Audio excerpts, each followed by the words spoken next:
Hello. Hello, Dan. How's it going? I'm good. How are you? I'm great. Yeah, man. It is 9:30. Yeah. We're starting You on ready? time the 2 weeks in a row. Wow, it's almost like we know what we're doing. Yeah, So, almost. almost. Let's get started. All right.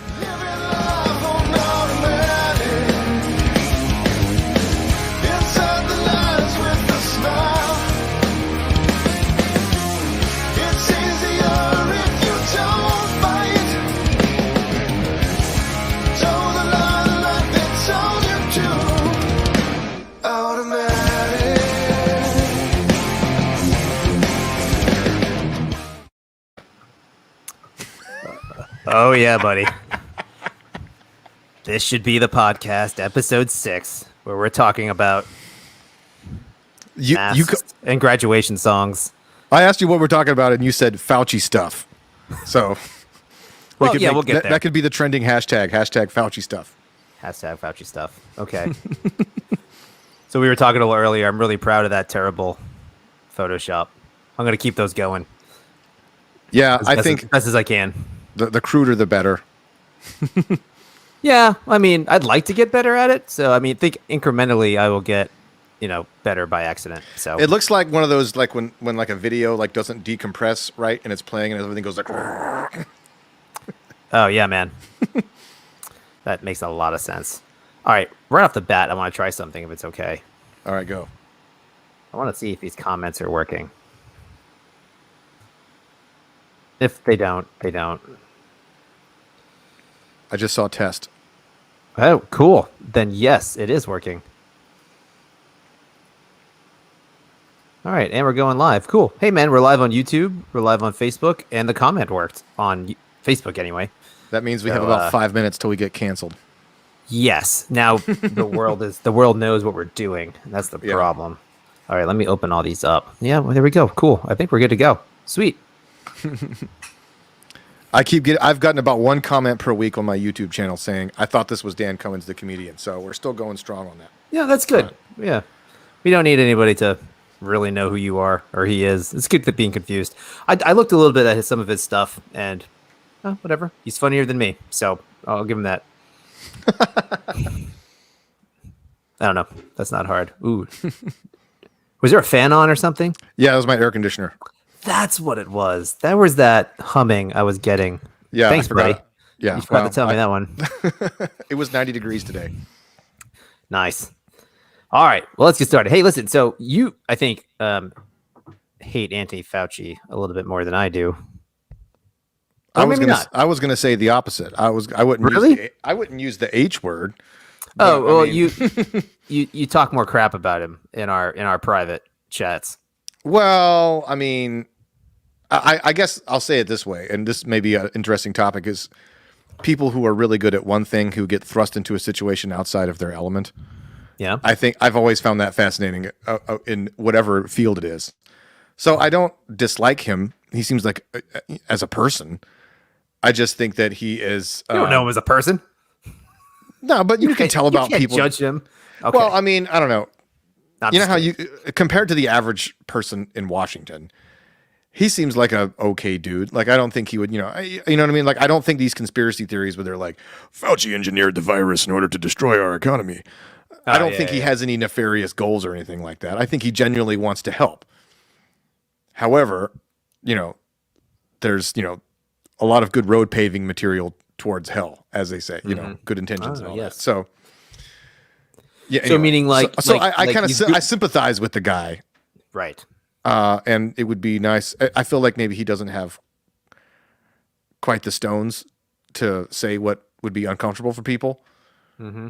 So that's me sitting in my chair talking crap about a person with way more responsibility than I'll ever have. So Yes, that's for sure.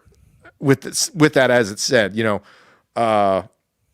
anyway, we can get into that a little bit later. But so it's mostly just that I think he's out of his element a little bit, and just because you might be a competent scientist or doctor or something doesn't mean that. But then you take that person and you thrust them into a situation where they're having to make recommendations that immediately become public policy. Yeah, for like 300 million people. Right. Yeah. I see what you're saying. And I think I don't know. Yeah, I can't say. We can get into more later. Go ahead. No, yeah. What are your thoughts? I think that's fair. Yeah, I don't think the guy. Well, I don't know if the guy's a bad guy or not, but I mean, he's been wrong or he's been self-contradictory the whole time. So, rather not as a moral judgment, but as a practical judgment, he sucks at what he's doing. Jesse sucks at what he's doing, or maybe nobody can be good at what he's doing. Maybe that's a fair assessment. Yeah, and that's probably true as well. Actually, I know that's true. That's absolutely true.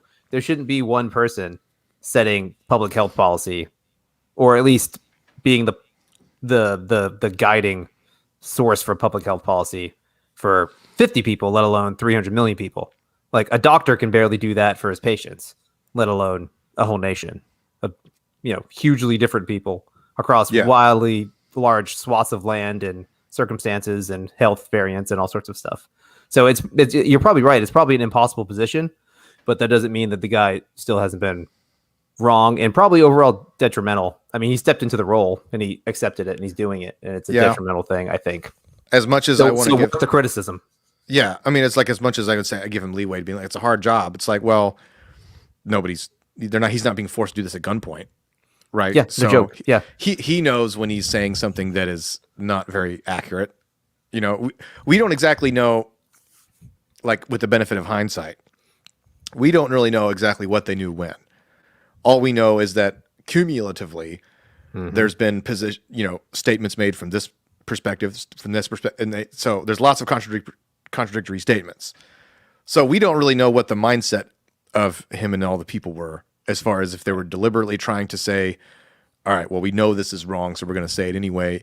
Or if in the case, like with the masks originally, where it was, they came out later and it was a conscious decision to say, oh, don't wear the masks, when that was an obvious lie. That's a pretty good Fauci. That's not bad. It's better than I could do. It was good. So it's like, and they might try to justify it by like, well, it was an ends justify the means kind of situation. Yeah, but nobody's forcing you to do that. Right. He could have the moral fortitude to say, you know what, I'm being put in a situation where I'm having to say things outside of my area of expertise. I'm going to have to let this one go, or something you like could that. say that. Right. And I think people would respect him for that. But he's not doing that. He's continuing to talk anytime somebody puts a microphone in his face. And he says whatever feels like the right thing to say at the moment. And that's a problem because this is not an exact science. Right. I feel like it's almost like he's scared to say we don't know. Yes. I think that's a really fair, accurate. Everybody was really scared, and at the outset, especially people in the media, because they love a good panic. And so they're like, what do we do? What do we do? We need guidance. And he's like, well, I don't know if I have the stones to resist the temptation of being, is like, somebody comes up to you and they want to make you the arbiter of everything. You know what I mean? Mm-hmm. That's a hard temptation to resist for anyone.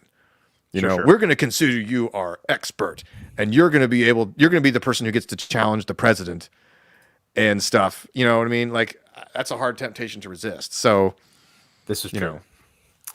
Yeah. And this will probably come up a bunch to you, as you kind of already said it with the mask thing at the beginning. And then what I just immediately jumped to, was it a lie, or was it on purpose, or was it just obfuscation, or was it well-meaning intentions kind of things? But I mean, then the information that he puts out, also when I say him, I'll probably get a vacillate back and forth between the CDC and the World Health Organization at times, like accidentally in my mind. But that's what I'm gonna. And so this whole concept of an authority. So when they say something, if you were to contradict it over this past year, you were seen as an absurd, grandma killing, conspiracy theorist, anti-science nutcase.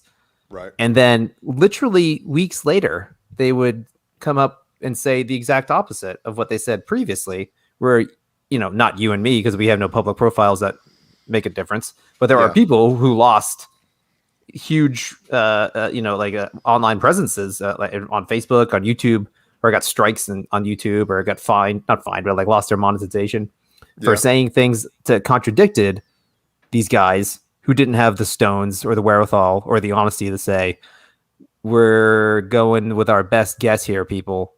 This is what we think. And that's being charitable, I think. Yeah. So, I mean, that's going to come up a lot. I just know that because that's what's frustrated me the whole time.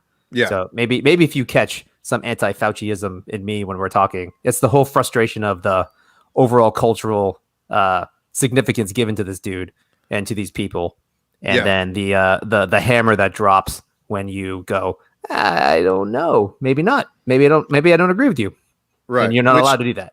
It doesn't necessarily make him a bad person, but it makes him kind of a crappy scientist. Yes. Yeah, right, he's never spoken out against that, right? He's never gone, hey, man, again, we've already said this. He's never said, I don't really know. Take this for what it's worth with a grain of salt. He's also never said, there's a lot of people who probably disagree with me, and you might want to listen to them. Like, that's never come out of his mouth. Not once. Yeah. Well, maybe I'm not. Maybe that's not accurate. I mean, it's certainly not the typical message, right? No. I mean, no.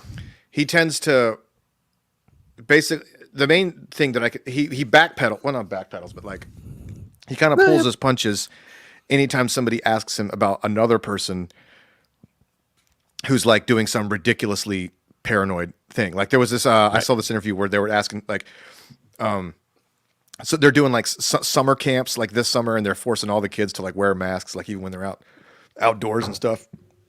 And it's ridiculous. And so he's like, well, that does feel, it probably sounds a little bit overly conservative, to our ears, but it's not that unreasonable. And it was just like, he didn't have, the wherewithal to be like, yeah, okay. Yeah, I'm not saying these people are bad, but there's no science to support that.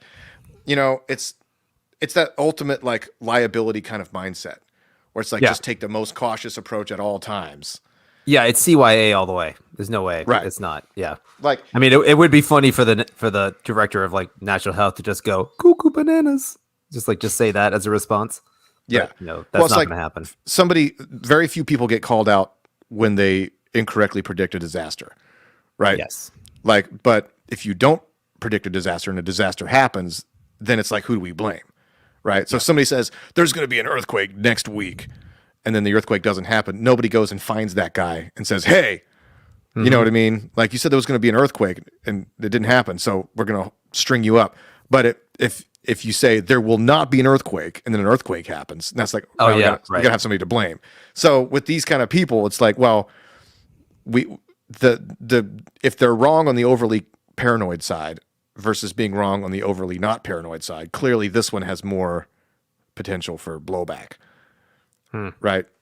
So, yes. I'm sorry, the other way around, but you know what I mean? Yeah. When in doubt, close. It's like school districts. I'm always complaining about how like in Durham County, because there's like an elevation difference between like North Durham County and lower, like anytime there's snow, it really much only affects like the top part. But the problem is the school district would like close the schools, and it's like 65 degrees and there's no snow on the ground in South Durham, but then up in Bahama, there's like, a couple of inches but they have to close all the schools because 3 buses can't get to these particular. So it's like, correct. Because then everybody kept complaining about it. They're closing the schools. And so then like one time, they were like, all right, fine. We're going to stop closing the schools at the drop of a hat. And then it just so happened that like a week later, there was like this crazy storm came through. It was like September. So it was like hurricane season. And there was like a tornado in Durham. And then somebody had some viral footage of like a school bus driving through like 3 feet of water. Like it's like 7 in the morning, and everybody's like, our kids are out waiting for the bus in a hurricane weather. And then the school district person was like, oh crap, what are we going to do? How do we get ahead of this? Right. So I don't envy anybody in a government position where they have to like make one choice that affects all the people. That's So it's just tailor made for my worldview. It'd be like, this person shouldn't exist. So like, I'm willing to give that benefit of the doubt, and I'm willing to give that grace there. But also, he's still probably a jerk. But I'm sure he's a nice guy in real life. It was funny because, like, I remember, like, you mentioned the masks, and that one is the most egregious thing. It really is. I mean, even if it was for the greater good, sorry, man, you can't lie to people for the greater good. It's just not. It's not good. It's not moral. It's not right. And like, he wasn't wrong about that. He wasn't mistaken. It was deliberate to say, you don't need masks. Don't get masks. And in the back of his head, what they're saying is, we want masks for the medical professionals. Now, if you had just said that, what's the problem with saying that? Just say, look, man, we need masks. People probably wouldn't have listened, and they would have hoarded the masks like they do with toilet paper. People hoarded the mask anyway, but that didn't matter. People still hoarded the mask. Yeah. And the problem is that it now, you remember there was a meme somewhere where it was like anytime somebody says, what would Jesus do? And it says, remember that chasing people with whips and throwing over tables is always on the table. It's always an option. Yeah. It's always an option. Right. And so it's like with this, it's like, okay, well, after this episode where they said this thing and it clearly was not accurate. Now the idea that anything they say could potentially be wrong with some ostensibly good reason behind it. So now we have good reason to believe that anything they say after this is suspect. Well, that's where I'm at with it, by the way. Yeah. I mean, like, I can't hear anything these people say without going, man, I'm not an expert in this, but there are some other people out there who are, and I'm going to listen. I'm going to look around for some counter stuff before I make my decision. Yeah. And that's just for me, for sure. Which is fine. Like, I don't. Yeah. Like, people say, like, they don't. Pretty wise anyway. I'm okay with the idea that they don't know everything because I understand that the world is a complicated place. Right. Like, and so, I mean, that's what science is. Science is saying, I don't know. And then if you're a scientist and you're going to say the words, I know, you got to earn that. You know what I mean? And a good scientist takes that seriously. They know that, like, okay, well, I got to make sure. And that's what peer review is. I mean, that's what all this stuff. The scientific method is designed so that when you get to a sentence that starts with the words, I know, that you're not taking it lightly. So, I mean, I would deal with this in my job. I fix computers and do networks and things like that. And I have learned, or at least, it makes it easier for me. Like, I've learned that, like, I'm not going to say something like I know something unless I really do. And that may have costs in the short term. Like if somebody's asking me a question, they're like, well, when can we do this? Can we do this? Is this going to work? And I go, well, I would like to say I know the answer to that. I don't. I mean, I'm going to do my best, and here's what I think is likely. It would be easy for me to just kind of like fudge the truth a little bit and be like, oh yeah, it'll be fine. But selfishly, almost, I know that the blowback if I'm wrong is worse than if I could just deal with a little bit of uncomfortableness for the next 30 seconds. Say that, yeah, I don't really know the answer. I mean, nothing's, I can't predict. You know what I mean? Like if somebody says my Wi-Fi is too slow, I'm like, all right, well, we can do what we can in here, but I can't control spectrum. This is true. So, I feel like the problem that these people have had is that they're, I don't know, maybe when you got 15 cameras and microphones all in your face, and there's millions of people waiting to make decisions, it's really probably be very hard to have the bravery to say, yeah, I don't know, and deal with that uncomfortableness times 1,000. It would be a very boring daily briefing press conference because for a while there it was like daily, like Trump was up there, he was up there, and if he just went up there, went, I don't know, I got nothing, I don't know, we're working on it, we'll come up with something. Which is Trump would be the exact. It's funny that Trump and Fauci almost had sort of the same problem, but on different sides of the coins. Because Trump he has no problem saying, "Oh yeah, this is definitely what it is," right? With like, no proof at all. I was like, isn't there a thing where we can take UV light and put it in you, and then it'll kill the virus? And he's like, no, I don't know. I don't, we haven't talked about that yet. I'm not sure what you're talking about. He's like, I read it somewhere. All right, but back to you. No, but did you hear that? Then the company that there was right after Trump said that he was right. He was right. That beautiful son of a bitch. He was right. And the company that does tech, I mean, he wasn't phrasing it right, but there is some science, and the company that does that was like, actually, we've been working on some of that, and then they got booted off Twitter. Yeah. No, all that, yeah, exactly, right. So it's like the hydrochloroquine thing, whatever. That came out, and like Trump was pushing it, and the media just went, "Nah, Trump's retarded. You cannot listen to him. You will die if you take that." And it turns out it's actually. And then there was a lady. Did you hear about the husband and wife? Oh yeah, well that lady just wanted to kill her husband. Yeah, that's my theory. She's like, have this fish cleaner, honey. Look, Trump says. For people who don't know what that was, there was a lady who hydroxychloroquine, and then she looked in her pantry and saw there was a box that had some hydroxychloroquine, but it was fish tank cleaner, right? Yes, yeah, exactly. And so I don't remember if it was like she took it and then she gave some to her husband or vice versa, but the husband died. And well, did he die? I think one of them died. I think he died and she got really sick, but I could be. That was over a year. You think ago. it was like during the Princess Bride, like the whole cup exchange scene? Like which cup is it? I don't know. Like, There's a couple different versions that it could be, but I think you're right. I think he did die. if you wanted to kill someone, that would be a. That's. I mean, especially if he was like a MAGA dude. His last words were just like MAGA, and he died. He's like the Donald really let him steal. Stop. That was too. Oh, Dan. Well, he'd be a prophet if he did it then. That was like last spring or something, spring or early summer. So, my favorite of the whole flip flop things is. Have you seen? I love those videos where Rand Paul and Fauci are arguing. They are brilliant. Rand Paul's the best senator. He's really one of the few people in Washington that's trustworthy. Yeah, but like, and so the whole thing where he's like, yeah, there's no evidence, where he basically is pinning on him. He's like saying, he's like, we did not fund any gain of function research. And then Rand Paul's like, okay, well, you were in charge of the blah, blah, blah, blah. And then they funded this and that's not gain. He's like, well, no. And then he just kept catching him in all these sort of technicalities or whatever. Right. And then like, 3 weeks later, it's like, well, first he was saying it was impossible.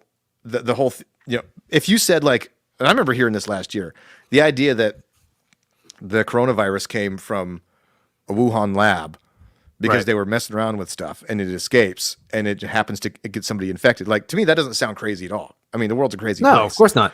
Yeah. And I heard that last year. I'm like, that sounds totally plausible. Let's look into that. It'd be like the virus breaks out in Atlanta, a block from the CDC like headquarters, and they're like, yeah, nah, it wasn't that. It wasn't that. It was like the Ted Turner Ferris wheel down there that did something. Right. But if you said that last year, they would say that you're like fear-mongering, conspiracy, crazy person. Right. And then that was not a loud opinion. If you track Fauci's responses to that sentence, like they get progressively less dismissive. Right. He's like, that's crazy. And then he gets like, well, there's no evidence. And he's like, there's not much evidence.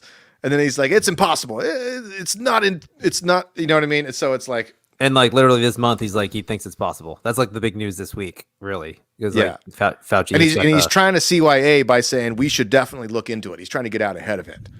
No, for sure. And like also just early on though, it wasn't just there's no evidence. He's like, and here's why it's definitely an animal, and here's why it's the wet markets, and here's why this like SARS COVID, whatever the first SARS virus was like from a camel or something stupid like that. That's not true. But like whatever animal they have, they're like this is the tracking. It's always from an animal. It's from an animal. Stop asking that question. Well, the two theories could work together. I mean, like the idea that it was some sort of because I mean, my very, very basic understanding is that we don't really have the ability to like completely synthesize a virus, right? But what we can do is we can mess around with viruses that do exist with the cellular structure and come up with ways of making them more or less infectious and all this kind of stuff. And so, that's what they were doing. And to be fair, it's possible that all these people are doing this for the good of mankind, right? If we understand how it works, then we can understand how to fight it. Yep. Okay. Now, but is it also possible that knowing what we know about human beings, that there are some people somewhere who are like, all right, let's figure out how to make this the worst possible virus just so we have it, so that before the other people have it, right? If you wanted to go down like the Dr. Strangelove rabbit hole, right? Like we got to have this before somebody else does, right? You remember that movie where they were like, well, we have to, what if there's nuclear annihilation? It's like, well, if the Russians are building mine shafts, we need to be building mine shafts too. If they're building H-bombs, we got to build H-bombs. So you can't tell me that somebody somewhere hasn't thought like, okay, well, if this country over here, if it's the Chinese saying America's building super viruses, we need to be building super viruses too. So I have actually no evidence of that, but it's certainly not impossible given what we know about people. Yeah, no, so, I agree. So the idea that like even setting that aside, that people are working on the stuff, trying to understand it and knowing what we know about, China's opinions on human rights and stuff like that. What do we think about their safety protocols versus those in America, right? The idea that something like that would inadvertently escape. I mean, how is that even remotely impossible? No, you know what I mean? Sure. As opposed to the idea that somebody ate a bat somewhere. I mean, that's possible too. I mean, people are weird. We all know how AIDS started, Dan. They weren't eating monkeys. Also, Dr. Fauci, very involved. HIV vaccines. Not vaccines or treatments. He's been very involved with a lot of stuff. He's been in the government a long time, dude. He's been like for the last 35, 40 years or something like that. And not in that exact position, but like in I had a guy role. say that to me. Like I made some comment on Facebook. It was like, oh, Fauci something or other, some sort of cynical comment. And the guy was like, well, he's been in public service for decades. So, the guy knows what he's doing. I'm like, those two halves of the sentence don't necessarily go together. Like somebody's 2 words, Joe Biden. By that logic, Joe Biden should be like the lion of America. Right, exactly. Bonkers stuff. Yeah, so gosh, what was it? So we were talking about like some of the other back and forths. So we just landed on the what did Rand Paul say? That was the one you had. I'm sorry. The Wuhan lab thing. Like, the Wuhan lab. But like just a couple of weeks ago, there's another, or maybe it was like April or maybe March. Like him and Rand Paul got into a fight over masks after vaccinations. Right. So like Fauci's sitting there talking to him, and they're in the House chamber or the Senate chamber or whatever. He's vaccinated. He's wearing 2 masks, and Rand Paul's like, "I'm no doc. Oh wait, no, I am a doctor. Okay, granted, he's an eye doctor, but he's a doctor, and he's just like, look, man, you're vaccinated. You got immunity. Why are you sitting here in 2 masks? Isn't this a little bit?" We'll use the term theater. He's like, no, it's not theater. It's not theater. No, this is the CDC guidelines. Like you have to wear a mask after you're vaccinated, and that's it. That is crazy town. It really is.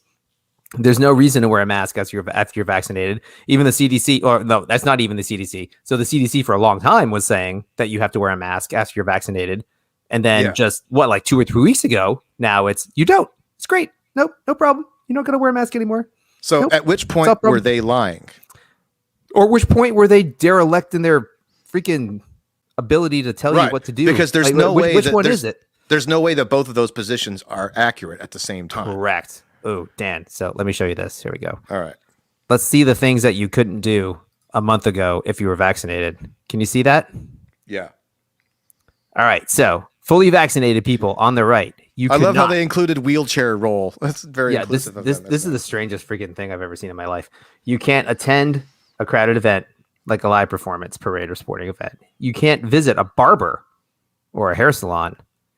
That's very specific. You can't go to an uncrowded indoor shopping center. Go to an uncrowded indoor. So if you're vaccinated and you go to an uncrowded area, you still have to wear a mask. You can't ride public transport. You can't attend a small indoor gathering. You can't go to a movie theater or attend a worship service that's full capacity. Sing in an indoor chorus because everyone does that. Eat at a restaurant or a bar. Man, you couldn't even eat at a restaurant that's not even like uncrowded restaurant. That just says if you're fully vaccinated, you can't eat in an indoor restaurant or bar unless you wear a mask. Like there's just no. These descriptions are ridiculous because they're so unspecific. Like, yes, I agree. Like it doesn't specify like how many people are in the movie theater, and it doesn't specify like right. Yeah, it's okay. But then what is this? This was more graphics. May 18th. So what? Last week. So there you go. You fully vaccinated people no longer need to wear masks indoor or outdoor, regardless of the gathering size. That was in like a 3-week span of each other. They literally posted that thing. Everybody made fun of them hard. And then 3 weeks later, they said, nah, you're good. You go to town. Yeah. It's crazy. So like what changed? Nothing changed. Is it possible that something changed and they were just so terrible at explaining their metrics to the populace? I don't know. I don't think so. Again, I'm trying to be charitable here, and I'm not trying to use the words like maybe they're saying some sort of thing about the percentage of adults that are vaccinated. But why did they say that? Like it wasn't because the person making that graphic was dumb. No, not the graphic, but like these stories don't say, "Hey, now that we've met X threshold, you no longer have to wear that mask if you're fully vaccinated." They just said, "You know what? You don't got to do it." Yeah, it was. Well, maybe it was a correct. Okay, so when the vaccine first started getting widely distributed, it was like I remember being irritated because they're like, well, you still have to wear a mask. And people being like, well, why do I have to wear the damn mask if I just got the vaccine? Like, Right. even in the most healthy of situations, like, I took the vaccine and I got pretty sick both times, for like 18 hours. It wasn't bad, but it was annoying. It's like, why did I go through that if it's not going to benefit me at all? And by benefit, I mean, is it going to allow me to walk around without a mask or not? And so a lot of people were saying, like, yeah, look, people, if you keep telling people that they're going to have to continue, like that getting the vaccine doesn't benefit them at all, like, you know what I mean? They're not Like, going to get the vaccine. Yeah, exactly. Because you got a whole population of specifically young people who are not really in danger of coronavirus in the first place. So now they go to a vaccine. The vaccine is most usually worse than the virus was or could be. It's like, well, why are they going to do that? Especially if they know that even after that, they still have to wear it. So, yeah, it's a question of, so I think maybe they figured that out and they're like, oh, crap. All right, well, we got to give them something, like give them a carrot on the end of the stick. How about this? If you were That's like months down the road. I guess that's possible. It took them that long to figure that out. Well, it's government, and it's a very slow train. Yeah. That's possible. Yeah, agreed. That's crazy town if that's what it is. But again, it's just like that's just like the first mask thing. You're clearly, anytime that you go whoosh on an opinion, what you're doing is demonstrating that, you go from one extreme to the other. Both extremes can't be true at once.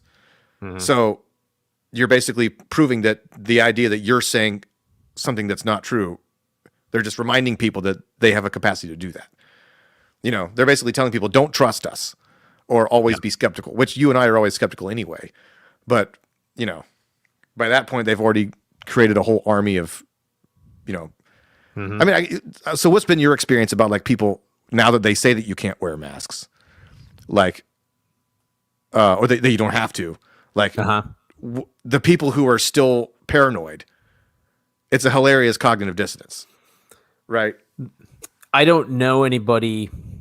I haven't talked to anybody who's I would describe as paranoid about it. So, but like as soon as the mask, I don't know anybody personally, but right. So like in North Carolina or in Carteret County anyway, where we're at. So when the North Carolina mask mandate was lifted, literally every mask went away, almost completely. So like you go to it took a little bit longer here, but it was pretty sudden. I was actually surprised. Like I think we talked about it. Like I didn't even know what was going down on a Friday. And I had kind of not been wearing a mask for like 3 weeks. Just going, I'm going to stop wearing it where I know I'm okay and I'm not going to freak anybody out. Like at hardware stores, like places like that.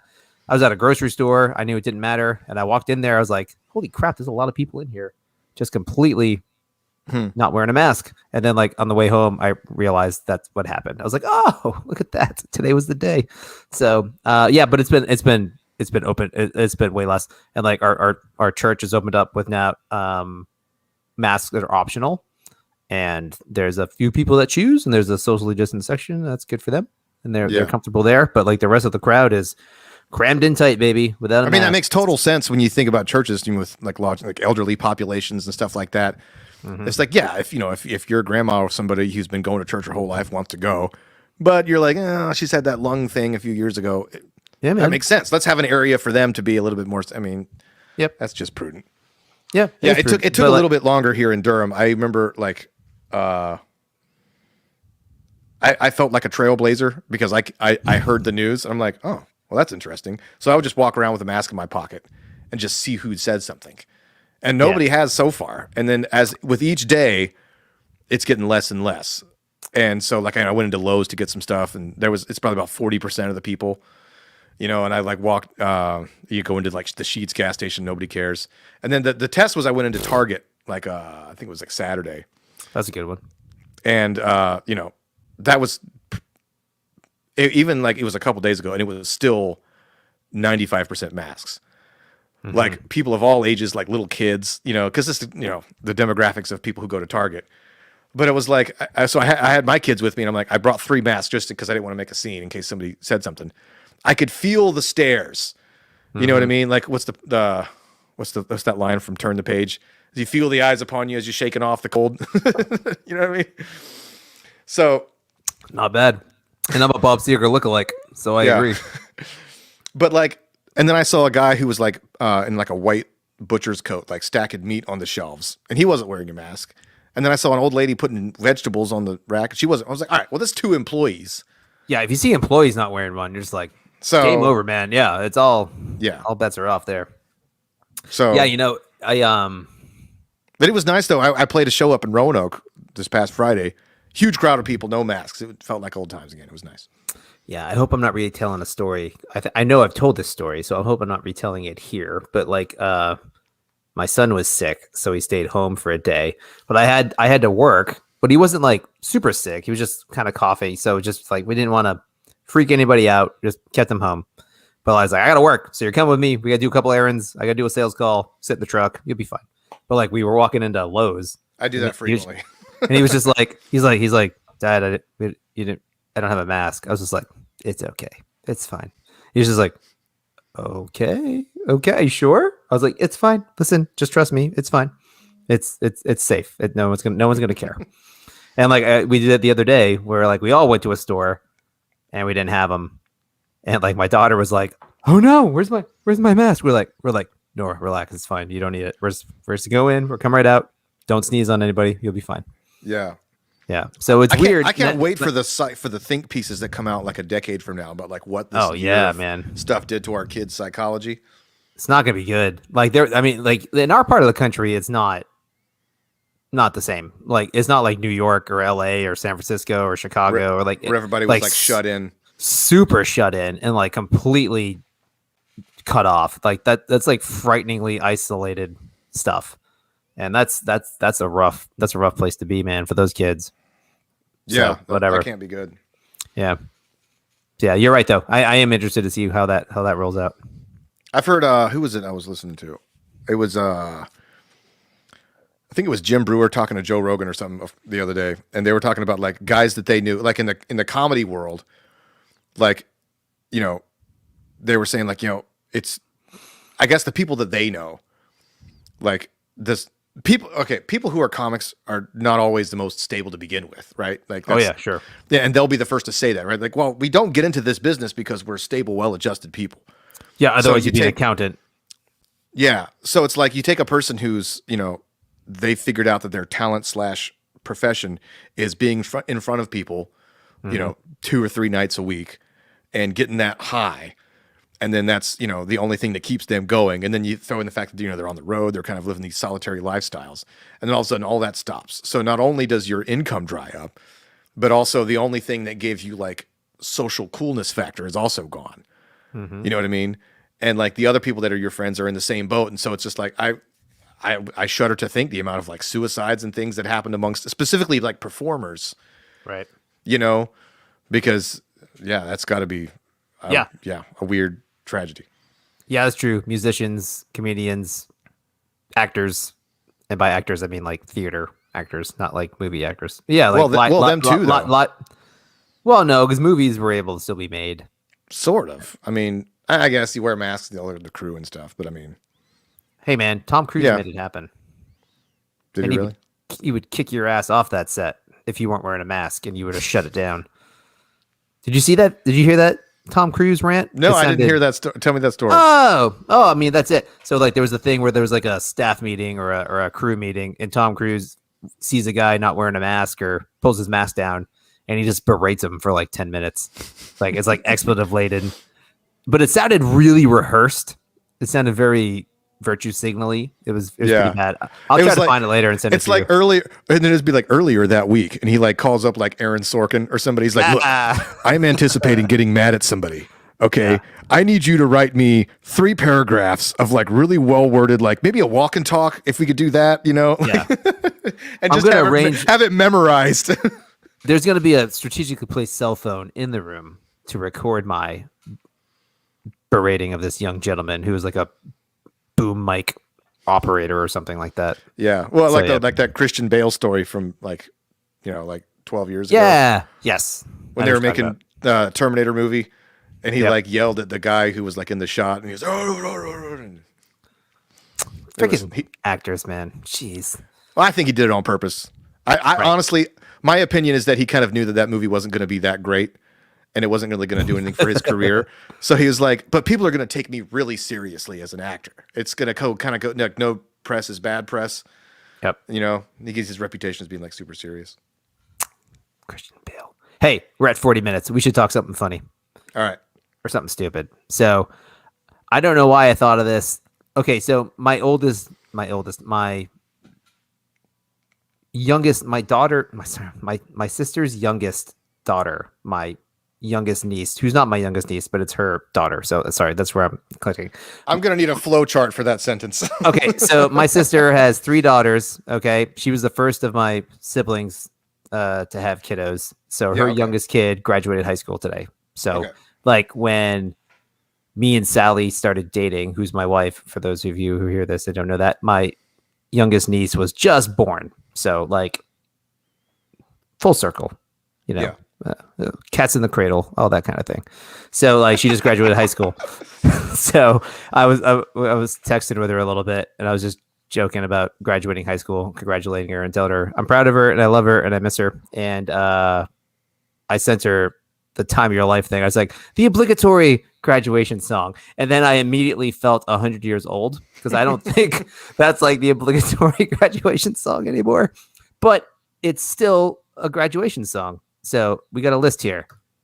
I'm interested in this. So I didn't really listen to more than like 1 or 2 of these. So Imagine Dragons, which is just terrible music, is apparently got a graduation song. This song, Graduation by Vitamin C, which is the, let me just show that again for anyone who's watching. Them's the skills right there. So that song that one came out when we were in high school, right? Yeah, that's like, she's like 99 Disney princessy Pop Tart Britney Spearsy wannabe kind of thing. That era. Not that she's like a Mouseketeer. I don't know if she was, but like, it's that era. Who, the Vitamin C girl? Yeah, exactly. Like Vitamin C, Pink, Mandy Moore, Britney Spears, Christina Aguilera. I mean, those are all slightly different, but no. But the time frame, all the same era. Right. That like that TRL era of stuff. You know what I mean? MTV still had music videos and the countdown and all that stuff. But then that song's explicitly written for graduation. So that song is just a money grab. Another one of those horrendous Paco Bell Cannon ripoffs. Yeah, exactly. So there's that. But also, again, there's that Green Day song. It's still there. It's still on like one of the top graduation songs. And that's just funny to me because it's always time of your life. And everyone's just like, oh, it's so good. Like another turning point, a fork stuck in the road. Time grabs you by the wrist and directs you where to go. It's very poetic. What was that song written about? It's like a breakup maybe or something? Yeah, we'll get there. Yes, it was written about a breakup. It has nothing to do with high school. It's got nothing to do with high school. It's got something to do. I feel like it's one of those things where the cynicism of the song got lost on a lot of people. Yeah, like they didn't realize that the song was called "Good Riddance." Well, yeah, exactly. So here you go. It's Green Day, but everything is always time of your life. But like again, like you just said, good riddance. Like this song is called "Good Riddance." Like that's what it's called, and in it's time of your life. I just had like a flashback. I remember like I think it was your birthday, like 9th grade. Literally, like 8 people all sitting around at your house. Yes, passing the guitar around, trying to figure out how to play that one. Doom doom bear doo doo doo boom doom doo doo. And it's everybody would get mad. And I think you were like the only person who could do it at that point in guitar skills. Brilliantly, there were so many people that went dun dun dun dun, fuck, dun, dun, dun, dun, which is the actual right. There was, or probably since we were at a good Christian school, there wasn't a lot of F-bombs dropped, but yeah, I remember that. That's very true. I have a vivid memory of that. We were all hanging out. I had gotten this cheesy Epiphone Les Paul crappy guitar. Yeah, and like a little single speaker Marshall amp thing. So that was fun. I remember that. I played that song with my parents at restaurants. And the thing is that for some reason I had trouble Googling the lyrics or whatever. I just listened to it off the radio, or we did. And so we had the lyrics all wrong. Yeah. I don't remember what we thought the lyrics were to like some of the verses, but they weren't what. It's actually very few lyrics. There's only 2 verses. And then there's the chorus, which is there's something unpredictable in the end. That's right. I hope you have the time of your life. So that's all it is. Like there's that, and there's like 2 verses. It's really not a long song at all. It's a super short song, but it's got nothing to do with high school, and it's not a positive song. And the song's called Good Riddance. So I also hated high school. So I wish that had been I'd say our high school graduation. I didn't graduate with you because circumstances. And then that's right, folks. I dropped out of high school. I'm homeless. And nah, that's not true. And But now I run a small business. yeah, but it was funny because I didn't. All right, so I didn't go. Obviously, I didn't graduate with you. I went to another school, and I graduated early because, like Gramercy, there was no electives. You That's just right. did. I forgot about you, that. Yeah, you had core classes. That's all it was. So I had to take like 2 courses, and they were like government and environmental studies and like an English class. So I was done, and my mom's like, "Oh, cool, you can come back in like 4 months for graduation." And I was like, "Nah, that's not going to happen, Mom." I was like, "I'm out of here. I'm done. I'm never coming back. I didn't like high school. I don't need to walk this thing." But I went to Sally's the year later, not with Sally. I went actually to go see another friend, and the dude who they sang this song as their song in like a different key, like capoed up like 4, because apparently he couldn't sing in the Billy Joe Armstrong Green Day range, which is like gutter punk, and you can't pull that off. I don't know how, but that's just how it went down. That's funny. I don't know. Maybe it's just he was more of a falsetto, but it was good. But I remember that I was just like, God, this song's not a graduate. I remember thinking it then. I was just like, this song's not a graduation song. It's not good. It's not good for that. I hated, like, this is bad, and the stop here is abrupt, and we're moving on, and F it. It all sucked. So good riddance. It's done. And I don't need to think about this again. Yeah, it's maybe you could, but the music is so like it feels very sentimental, especially with the little string quartet in there. It's definitely sentimental. Yes. Yeah. Right. So it strikes me that like that was an ironic choice on their part, and everybody else it was like whoosh, they missed the point. You know what I mean? They missed the point. Yes. Well, see, and that's why it's funny because when I hear it, I go, it's the perfect high school graduation song. Because high school sucks and it's stupid and it's pointless. It's so ridiculous. It's ridiculously sentimental and cheesy. Yes, and like you have all these memories about it, and you're like, oh, it was so great. No, it wasn't. It was terrible. It's not good. It's not. It's you liked it only because you knew no better. You knew better. You knew no better. Right. And then it's sad when there's like people our age are like, high school was the best time of my life. Like, dude, you gotta move on. Go join a bowling league or something. Like, do something else. Get out of high school. And I don't think there's that many people who really, well, maybe there are, and maybe that's just a terrible stereotext. And that's not. I've known some people. I've known like and I won't name names or whatever, but like people who are older. In the text chat, you will. I want to know names. Dan is naming names. No, but your high school and our high school was like 7 people. So this is good. Well, I'm not talking about any of those people, but I mean like people I've known like in Durham. Like I remember I forget who I was talking to the other day. It was like I remember being like I was playing a gig and I saw this like group of birthday people. Like it was like a 30 people wide group of like a birthday. I'm like I don't know how much work it would take for me to organize 30 people to come to a birthday party. Because it's like everybody I know like lives all over the place, right?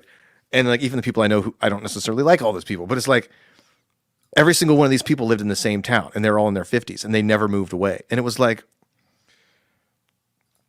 the idea that they have these social structures, like everybody became great friends. The guy who was the alpha male in 1978 is still the alpha in 2018. Huh. And the same, you know what I mean? And I remember overhearing some stories and it's like, yeah, well, she always had a thing for him, but he married her over here and they were, sweethearts. I'm like, what decade are we in? Like, that's weird, man. It's this whole, like, I feel like there's a whole subset of the population that like, it's like those, I've said this before, like those people who never discover a new band after the age of 20. Yeah. Like, I look, when I was in high school, I liked Boston, Van Halen, Aerosmith, and Eddie Money. And there's no new bands after that. You know what I mean? And it's like, that's people are with their social structures. You know what I mean? And so like when your brain is still forming and you're like all the rush, and it's like, I fell in love for the first time, or I thought I did. And then like, you know what I mean? You're like all that drama and it like cements itself, like a sedimentary, like almost like when a volcano erupts and there's like a layer of sediment in the ground and it's permanently in the record. That's how people are with their graduations. Yeah, that's really good. I think I agree with that. Yeah. That's funny, man, because it's goofy too, because like we're high school friends, and our other friend Jeremy's a high school friend, and we all still talk. And then when we talk about high school, we joke about it, but it's never like, man, we had it all together. Like it's normally like that was the dumbest thing that ever possibly could have happened. Yeah, and that's not a knock on any one specific, but it was just like, well, nobody knows what the hell they're doing with themselves. Exactly. When they're 17, 18. No, so the there's idea that you would hopefully, if your life is going well, or like if you're doing things with your life, hopefully you're not looking back wistfully at the age of 18, being like, that was when things were great. right. 'Cause that means Right. you haven't done anything in the intervening decades. Exactly. Yeah. So it's one thing to look back fondly and to have good memories, but it's one thing to pine for those as days gone by. That right. I agree. It's like the theme song from Cheers. If you actually look up the lyrics, it's a really depressing song. It Because is. it's like something I don't even remember the lyrics, but it's like, a guy, it's like your work is trouble, like, or problems with the wife. Don't you just need to get away? And then you watch that show and you're like, they didn't have smartphones or anything. Like literally the best thing they could think of to do was to go to this little hole in the wall bar in Boston and sit there and just drink pints. And well, I guess it's time for bed. You know what I mean? There was the guy, Norm, had a wife, you know what I mean? And like, he never wanted to talk to her or anything. And it's like, I don't know. But anyway, that's a cheery little song. Everybody knows your name. It's like, it's all nice and stuff, but it's a really depressing idea when you think about it. Yeah, man. Oh yeah. Oh gosh. Holy crap, Dan. I'm reading these lyrics. 1, 2, 3. So the fourth chorus is roll out of bed, Mr. Coffee's dead. The morning's looking bright. And in parentheses, it's the morning's looking bright. Because that's exactly what they do. And your shrink ran off to Europe and didn't even write. And your husband wants to be a girl. Be glad there's only one place in the world where everybody knows your name. That song invoked transgenderism in 1987. No, it was earlier than that. It was like 81, 82. Oh God, I don't know. Maybe that's when it ended. I have no idea. Ahead It of was its an 80s time. show. Dude, you wake up and your husband wants to be a girl. Oh, sidebar. Look up the lyrics to the MASH theme song. Oh, MASH sucks. I can No, care less. but the song doesn't have lyrics. Like, it's an Right, instrumental. it's Da-na-na-na. Yeah, but it was originally a song that had lyrics, and supposedly it's "Suicide is Painless" is the name of the song. Oh, I knew that. Okay, never mind. Yeah. I did know that. Mostly because it's a Family Guy joke. That's sad, but that's maybe how I knew that might be where I heard that. I don't know. Because suicide is painless. Yep, I'm aware of that. Or like, what's that song from the Poseidon Adventure? There's got to be a morning after. It was actually pretty groundbreaking. So like the idea of there being like sort of an Oscar bait big hit movie that had like a soundtrack song. Yeah. It like basically did the Titanic thing like 25 years before that. So it was this depressing disaster movie where literally everyone dies. But there was this like cheery little pop song, and it was like a huge radio hit, and it sold like millions of copies. But it's this like cheery little song that's about like, the context was that everybody dies. So Right. God, the Titanic song. That should have been a graduation song. Not really. I got nothing. I got nothing. All right, what dude. would be funny is if they took that, have you seen those videos where they take the Titanic song and right where it does the big whoosh, the big swell into the last chorus where it changes. So they put that with everything, like somebody making a 3-pointer or like, exactly. Yes, somebody doing a cool spiral on a skateboard or just whatever. But the hilarious thing to do would be to take that at somebody's graduation, like as the thing is happening, every time like somebody gets a diploma and then it does the swell music and then it goes off and then they do it exact. So they play the same 15 seconds of audio. It's just like, oh my God. It never ends. It never ends. I don't care how near, far, and however you are, whatever. Kill me now. let me go, Jack or Rose, whoever goes. All right, it's been 53 minutes, and yeah, I think that's been enough. That was good. Yeah, we've spoken enough truth to power for one day. We have been, Dan, and I hope this has been the podcast of your life.